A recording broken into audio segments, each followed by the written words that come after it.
మన VVIT university absolute discipline, absolute education. ఇప్పుడు మీరు నార్మల్ హీరోలుగా లైఫ్ స్టార్ట్ చేసిన చాలా మందిని హీరోస్ని చూశారు. వాళ్ళ సినిమాలలో కూడా ఒక ఫాదరో బాబాయో అన్నో వేషం వేశారు. ఎన్నో సినిమాలు ప్రభాస్ కావచ్చు, అందరు పెద్ద పెద్ద హీరోలు. ఇప్పుడు వాళ్ళు pan India pan world stars అయ్యారు కదా. ఎలా ఉండేది అప్పటికి ఇప్పటికి వాళ్ళ మధ్య డిఫరెన్స్? ప్రభాస్ అంటే ఏమని చెప్తారు? మిర్చి time, darling time. Only Prabhas గురించి నువ్వు అడిగావు కాబట్టి, ఆయన సినిమాలను బట్టి రేంజ్ని బట్టి అసలు మనిషి మారడు. ఆయన చాలా మంచోడు. జనరల్గా అందరూ చెప్తారు కదా, సినిమా అప్పుడు ఒక్కొక్క వ్యక్తికి అనూహ్యంగా విజయాలు వచ్చేయచ్చు, అనూహ్యంగా స్టార్డమ్ వచ్చేయచ్చు, ఎక్కడికి వెళ్ళిపోవచ్చు. ఓకే, కొంతమంది మారొచ్చేమో కానీ కొంతమంది మారరు. ఇప్పుడు తనైతే మారినట్టు నేను ఎక్కడ వినలేదు కూడా. బాగా మాట్లాడతాడు, అందరితోటి చాలా అందరికీ సాయం చేస్తూ ఉంటాడు, అందరికీ మంచి ఫుడ్ పెడతా ఉంటాడు, ఫ్యామిలీని బాగా చూసుకుంటూ ఉంటాడు. ఇప్పుడు కృష్ణరాజు గారు లేడు, వాళ్ళ ఫ్యామిలీని ఎంత అండగా ఉంటాడు, వాళ్ళ బ్రదర్కి ఎంత ఇదిగా ఉంటాడు. ఒక పెద్దనాన్నగారు పోతే 10 కోట్లు ఖర్చు పెట్టి భోజనాలు పెట్టిన వాళ్ళు ఎవరైనా ఉన్నారా? లేరు. మరి అవన్నీ ఎన్నో ఊర్లు వచ్చినాయి అంట రోజు. అవన్నీ ఆయన క్వాలిటీస్ అలా ఉంటాయి. 10 కోట్లు 14 కోట్లు అయిందన్నారు నిజంగానే భోజనాలకే. పెద్ద హీరోలు ఎవ్వరు స్టాండర్డ్గా ఇప్పుడు బాగా మంచి పేరున్న హీరోలు ఎవ్వరు కూడా ఎగిరెగిరి పడరు. కాకపోతే కాంపౌండ్ లో కొంచెం వీళ్ళు ఎక్కువ, అంటే మేనేజర్స్ పిఆర్ ఎక్కువ చేశారు తప్ప, దూరం పెంచేశారు. ఇప్పుడు వాళ్ళు చేసే అడావుడు తప్ప. ఎందుకు ఏదో ఇంటర్వ్యూలో చిరంజీవి గారు టూత్ పేస్ట్ కూడా వేస్ట్ అవ్వకూడదని లాస్ట్ దీని వరకు కూడా నేను జాగ్రత్తగా ఉంటాను, ఇళ్లలో లైట్లు అన్ని ఆర్పేస్తారని. అవునవునవును, విజయ్ దేవరకొండను ఆయన ఇద్దరు చేసినప్పుడు అది క్యారెక్టర్ని చూపిస్తుంది కదా. బాలయ్యబాబుకి ఏ ఫుడ్ పెట్టినా తింటాడు ఆయన. వాళ్ళ జనరేషన్ వరకు బాగుంది సార్. నెక్స్ట్ వచ్చిన జనరేషన్కి ఏంటంటే వాళ్ళు మంచోళ్ళే కాదని చెప్పట్లా, వాళ్ళ చుట్టూ కొంతమంది చేరారు కదా, వాళ్ళు మటుకు ఎప్పుడైనా సరే హీరో కూడా అంత బిల్డప్ ఇయ్యడు సార్. ఇప్పుడు మీరున్నారు, ప్రభాస్ గారినో ఒక జూనియర్ ఎన్టీఆర్ గారినో కలిసే యాక్సెస్ ఉందా మీకు? ఎవరికి ఉండదు, ఎవరికి ఉండదు. అది చెప్తున్నా, అదే అంటున్నాను. అది దాన్ని ఏమంటారంటే కోటరీ అంటారు. అది సక్సెస్ వచ్చినప్పుడు ఫామ్ అయిపోద్ది. ఆ కోటరీలో ఉండిపోయి బయట ప్రపంచాన్ని తెలియని వాళ్ళేమో చాలా మిస్ అవుతారు. అవును, తెలుసుకున్న వాళ్ళు చాలా హ్యాపీగా ఉంటారు. సార్ వీళ్ళు సినిమా హీరోలు సార్, ఈ కోటరీ వల్ల పెద్ద పెద్ద కోటలే కూలిపోయినాయి సార్. ఆఫ్టర్ ఆల్ మనమెంత. అవును, అంత పెద్ద పెద్ద రాజకీయ నాయకులే డిపాజిట్లు లేకుండా ఓడిపోయి ఖాళీగా కూర్చోంటున్నారు రాష్ట్రాలు వెళ్ళిన ముఖ్యమంత్రులు. ఎంతమందిని చూడలేదు సార్. ఏంటో లేదు సార్, మీరు అన్నట్లుగానే కోటరీ వచ్చిన తర్వాత హీరోలకి, ఫ్యాన్స్కి, లేకపోతే కొంతమంది క్యారెక్టర్ ఆర్టిస్టులకి చాలా చాలా చాలా చాలా చాలా చాలా గ్యాప్ వచ్చేసింది. ఇక్కడ కూడా ఎలా ఉంటుందంటే, ఓ సినిమా కష్టపడి ఎంతో డే అండ్ నైట్లు కష్టపడి టెక్నీషియన్స్ కానీ ఆర్టిస్టులు కానీ వీళ్ళందరూ పనిచేస్తారు. ప్రివ్యూ వేస్తుంటే ఆ గేట్ గార్డ్ ఉండేవాడికి ఉంటుంది పవర్, ఆడు ఎవరిని పంపిస్తే అవును, అలా ఉంటుంది ఇండస్ట్రీలో. ఇప్పుడు వీళ్ళ చుట్టూ ఉండే ఆ బౌన్సర్లు, ఆడికి వీళ్ళకి ఏం సంబంధమో తెలియదు, లేకపోతే మేనేజర్లు, లేకపోతే సెక్రటరీలు ఇలా ఉంటారు కదా.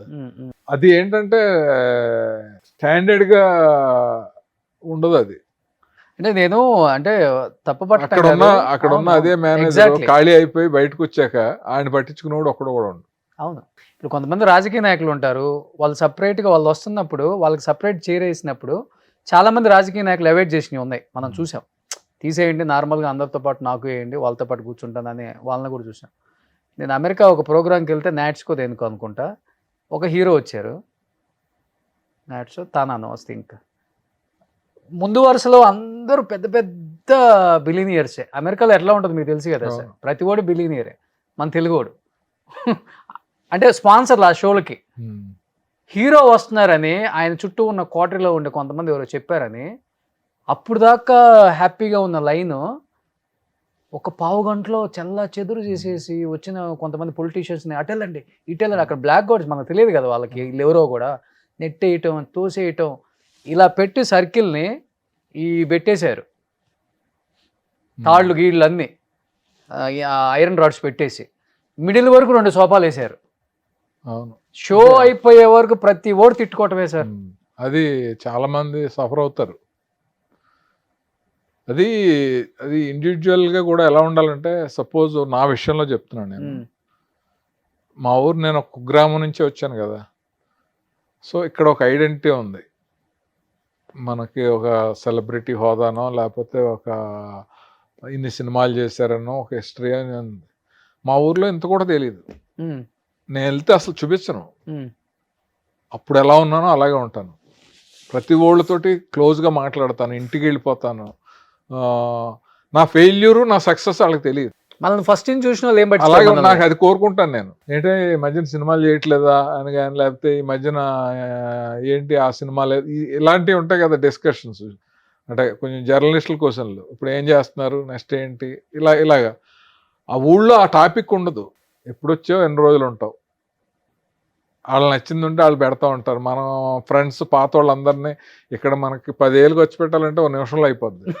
అక్కడ 1 వారం రోజులు పడుతుంది. 1 వారం రోజులు పడుతుంది. అవును, ఏం కావాలో తినండిరా, చేయండిరా సరదాగా.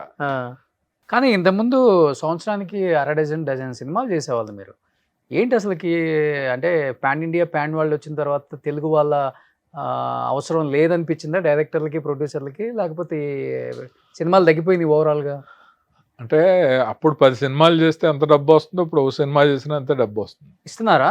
ఎందుకు వస్తుంది కదా, వాళ్ళ క్యారెక్టర్లు చేసే వాళ్ళకి కూడా, అందరికీ కూడా.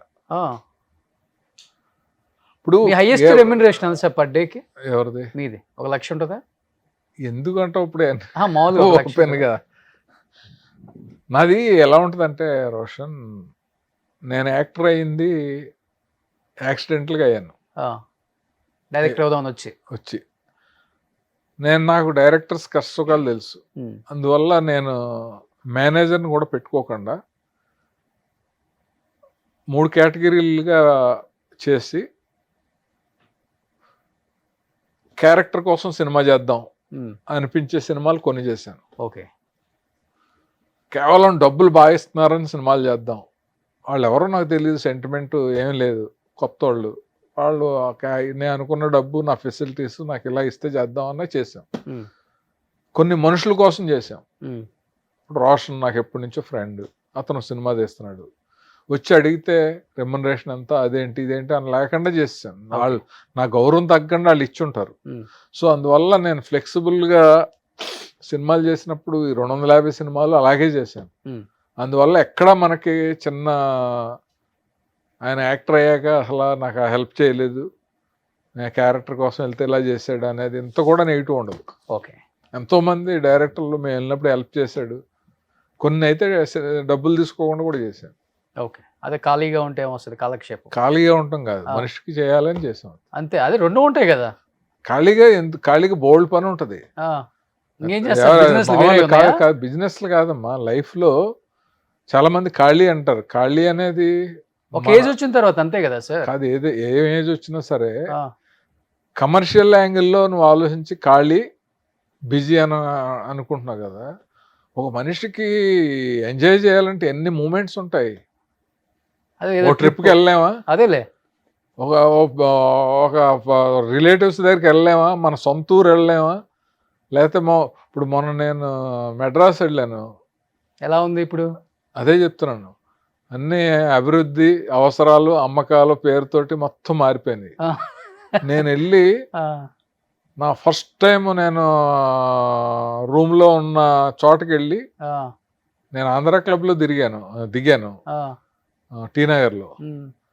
ఎర్లీ మార్నింగ్ లేచాను, మా వైఫ్ వాళ్ళు తను పడుకుని ఏదో యోగా చేసుకుంటుంది. నేను బయటకు వచ్చి కృష్ణ గారు పద్మాలయ స్టూడియో ఎలా ఉండేది, మురళీమోహన్ గారు ఫస్ట్ ఎలా ఉండేది, పక్కనే దేవి శ్రీదేవి థియేటర్ ఎలా ఉండేది, చిరంజీవి గారు వాళ్ళు అద్దెకున్న రూమ్ ఎలా ఉండేది, అవన్నీ నాకు అప్పుడు తెలుసు. ప్రతి చోటకి వెళ్ళి సరదాగా ఒక సెల్ఫీ తీసుకుని, నేను ఫస్ట్ టైం ఉన్న రూము, నేను సెకండ్ టైం ఉన్న రూము, నేను పనిచేసిన రాజ్యలక్ష్మి మిద్దెరామారావు ఆఫీసు, శ్రీదేవి అప్పుడు పైన ఉండేది, ఆ వీధిలోనే కృష్ణ గారు, విజయనగరం శ్రీదేవి గారు అద్దెకి పైన కాదు, అంతకు ముందు శ్రీదేవి ఉండేది. దాని తర్వాత మిద్దె రామారావు గారు ఆ ఇల్లు రెంట్కి తీసుకుని సినిమాలు చేస్తూ ఉంటే రామారావు గారు ఆఫీస్లో నేను కో డైరెక్టర్గా ఉండేవాడిని. ఓకే. సో పెరియార్ రోడ్డు, నేను తిన్న గంగా హోటల్, ఇలాగా మంచి నాస్టాలజియా మూమెంట్స్ ఉంటాయి కదా. సత్యానంద్ గారి అపార్ట్మెంట్, ఆయన దగ్గర నేను చాలా సినిమాలు స్క్రిప్ట్ రాసి ఉన్నప్పుడు ఓకే. అవన్నీ సెల్ఫీలు తీసుకుని నేను చాలా హ్యాపీ ఫీల్ అయ్యి వచ్చాను నేను. ఓ సూపర్. అంటే ఎన్నో ఉంటాయి అంటున్నాను నేను. ఖాళీ అనేది ఇంట్లో అలా కూర్చుని అలా ఉండాల్సిన అవసరం నేను లేదు. చెన్నై షూట్లకు వెళ్తే ఎర్లీ మార్నింగ్ 6కి వాకింగ్ లేస్తాను కదా సార్. శ్రీదేవి గారి ఇల్లు, విజయశాంతి గారి ఇల్లు, వాణిశ్రీ గారి ఇల్లు, దేవిక గారి ఇల్లు, రాజశ్రీ గారి ఇల్లు. రాజశ్రీ గారిది ఒక స్ట్రీటే ఉండేది. అవును. షావుకార్ జానకి గారి ఇల్లు, రాజశ్రీ గారి వీధిలోనే కృష్ణ గారు, విజయనిర్మ గారు, చిరంజీవి గారి ఇల్లు పాతిల్లు ఉండేది. కొంచెం యువతల వీధిలో విజయశాంతి గారి ఇల్లు. విజయశాంతి గారు అవతల. అట్లా జమున్ గారిది, ఎస్వి రంగారావు గారిది. అవును. హబీబుల్లా రోడ్ లో ఉండేది. అవును. నేను మొన్న సావిత్రి గారిది. నేను మొన్న వెళ్ళినప్పుడు నేను ఫస్ట్ టైం వెళ్ళి అలా గోడ టచ్ చేసామండి. ఏం చేయను, ఊరిక ఫీల్. అదే అది మనకు ఫీల్ అంతే. అదే చెప్తాను నేను. ఒక చిన్న ఎక్స్పీరియన్స్ చెప్తాను నేను. గంగా హోటల్ అనే హోటల్ ఉంది. ఆ రోజుల్లో డబ్బులు తక్కువగా ఉండే కదా. ప్లేట్ ఇడ్లీ సాంబార్ అని తినేసేవాళ్ళం.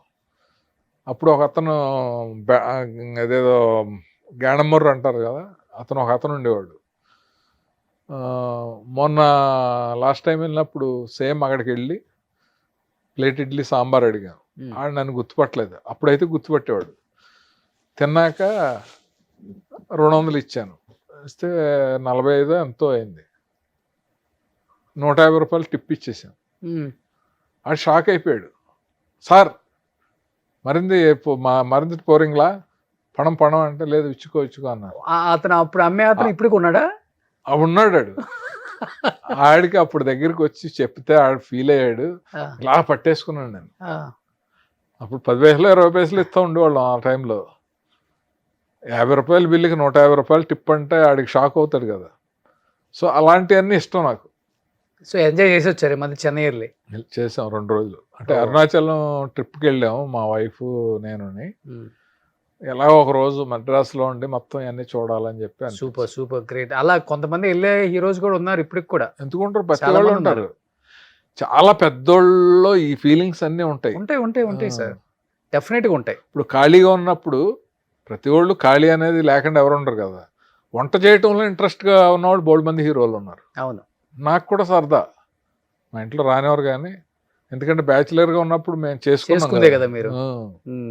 సుమన్ టీవీలో మీ పర్సనల్ అండ్ బిజినెస్ ప్రమోషన్స్ కోసం కింది నెంబర్కి కాంటాక్ట్ చేయండి.